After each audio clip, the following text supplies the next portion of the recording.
state force nga dugi mathakta pura lan da pai ga du kulai me ama pai ga helicopter bu kap tha ya bu kulai pai ga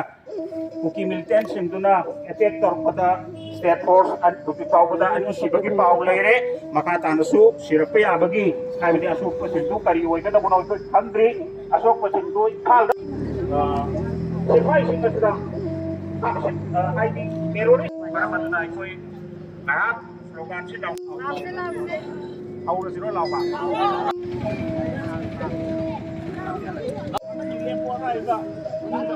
Mani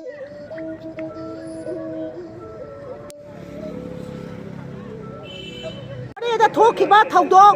अगी थौदोक कुदुगी दबकता बाल बिशेमपुर अकोइबा अपुनबा लुमना मोरेदा लैगिदबा इसा अनि की दबकता आइखोय केंदन थांदना अवाबा फुंदोक चरी मरमदी करीगी दबकता ngasi आइखोय Facebook तो उबा मतमदा इसा सिंगदुना आइखोय वारे हाइबा मतमदा करी मरमगी स्टेट फोर्स मयामदुना फ्रेंग जोंबा मतमदा सेंटर गवर्नमेंट करीगी दबरा तुमिना लैदिनो अदोगी मथकता छु अखोना स्टेट फोर्स स्टेट फोर्स वारी सेंट्रल गवर्नमेंट मनपुर गवर्नमेंट कई तुम्हें लेबा अखोई ममा मैम पुला हौरगा चंग मदोई थोलक अफब दायित्व मनपुर गवर्नमेंट सेंट्रल गवर्नमेंट पुगदनी मी मरी हाथीब अखोई कुलदीप एडवाइजर से मसी लौटोक्ट्रीगै मनपुर की मियाम जे प्रजा मयाम जे मायोक चफुदा योगने पेट नेखाइद्र हाटपसे अखोई कया कुइना खांगिदोइना हाइबनिदा वसुमाइना खांगबो तारगदि मनिक पिदै मैजाउबि हौरकने हाइबसे अखोई गसी इंडिया गवर्नमेंट थमनेगे अदुगि सुबथक्ता असम राइफल केस पर अनि खामगा लैबा मतंदा कुकी की लालहौबा मयाम दो चंगजलगा केस पर मनुंगदगी आसाबा कदोदा आसाम राइफल कुमक यारो हाइबतो कुमंद्रिबा करिगिराव मसे तुमिना लैगद्राव मसे नुमित मखोय मतम थाजगे कुलदीप सिंह मसे मणिपुर की मामा मयामने हम तकानी सुबने नहा के लैभामदने मणिपुर दा लैबा प्रजा मयाम मसे बिशेमपुर दगी हौरगा खोमकलगा खोय मयाम पुनमक चलगा कुलदीप ने लैबा मफम द क्वेश्चन लगा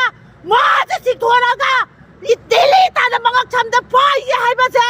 मणिपुर दा लैबा इमा मयाम की वाछंगने हाइबसे खबियो लैगे दे भाईसानी तुगी नरांग नहान दा मखारों दा लुखाबी मरी मोयले मछिम अनि मोयले मछि मणिपुर की सीएम सार villain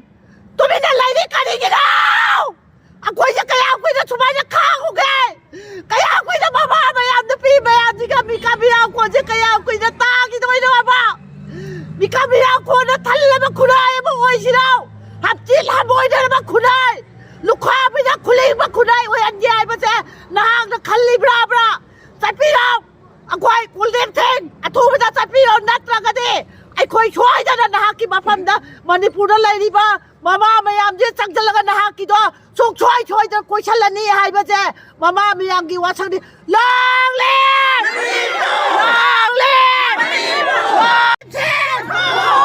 security adviser Kuldeep Singh security adviser Kuldeep Singh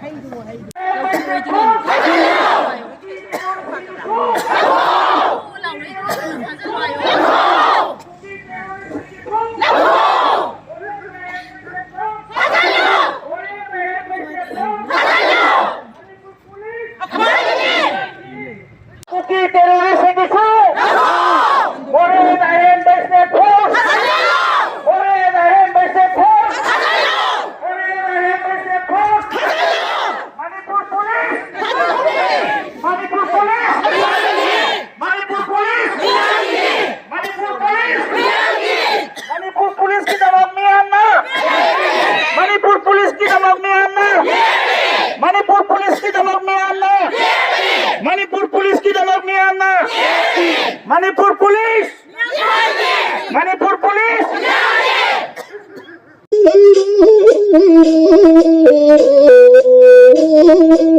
Oh,